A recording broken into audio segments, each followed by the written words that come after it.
Israel ইরানের মধ্যে চলমান সংঘাতের মধ্যে তীব্র হচ্ছে তেহরান ওয়াশিংটন বৈরিতা।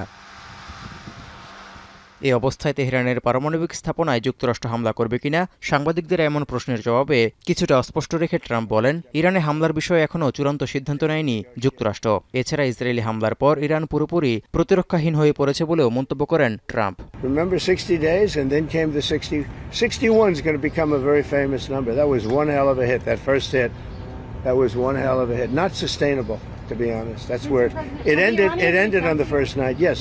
এদিকে আয়াতুল্লাহ আলী খামেনিকে প্রাণের ভয় দেখিয়ে ইরানকে আত্মসমর্পণে বাধ্য করতে চাইছেন ট্রাম্প। তবে ট্রাম্পের এমন হুঁশিয়ারি আমলে নেয়নি ইরান, বরং পাল্টা ক্ষেপণাস্ত্র হামলায় ইসরায়েলকে কড়া জবাব দিচ্ছে তেহরান। ট্রাম্পের হুমকি উড়িয়ে দিয়ে বুধবার এক ভিডিও বার্তায় যুক্তরাষ্ট্রকে চূড়ান্ত হুঁশিয়ারি দিয়েছেন ইরানের সর্বোচ্চ নেতা। বলেছেন, চলমান সংঘাতে ইসরায়েলের হয়ে মার্কিন সেনারা ইরানে হামলা চালালে ওয়াশিংটনকে চরম মূল্য দিতে হবে। আরও বলেছেন, যুদ্ধ চাপিয়ে দেয়া হলেও ইরান দৃঢ়তার সঙ্গে ইসরায়েলকে মোকাবিলা করছে। এখন শান্তি প্রস্তাবে রাজি হওয়ার জন্য জোর দেয়া হলেও তেহরান নমনীয় হবে না।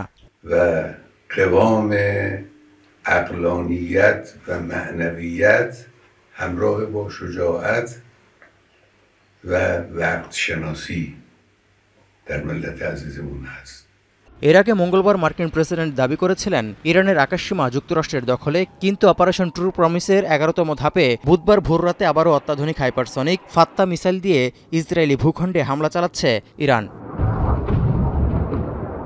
বিপরীতে ইরানেও বিমান হামলা অব্যাহত রেখেছে ইসরায়েল। হামলার পর আইডিএফ দাবি করে বুধবার ইরানের পরমাণু প্রকল্পের অন্তত 40টি অবকাঠামোতে হামলা চালিয়েছে তারা। এদিকে ইসরায়েলি হামলার জেরে স্থানীয়দের পাশাপাশি ইরান ছাড়তে শুরু করেছেন ভিনদেশি নাগরিকরা।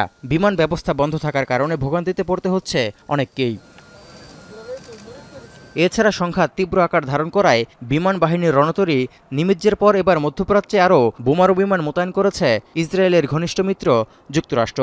এরই মধ্যে ড্রোন ও ক্ষেপণাস্ত্র গুলি করে ভূপাতিত করতে সক্ষম F-16, F-22 এবং F-35 সহ বিভিন্ন যুদ্ধবিমান মোতায়েন করেছে মার্কিন সেনাবাহিনী। পাশাপাশি ইউরোপের ঘাঁটিতে রাখা হয়েছে 30টির বেশি যুদ্ধবিমান। তৌহিদুর রহমান, এখন বিশ্ব। একনল অ্যাডভান্সড হাইজিন সোপ, এবার জীবাণু ধুলাবালি ঘাম ক্লিন বোল্ড।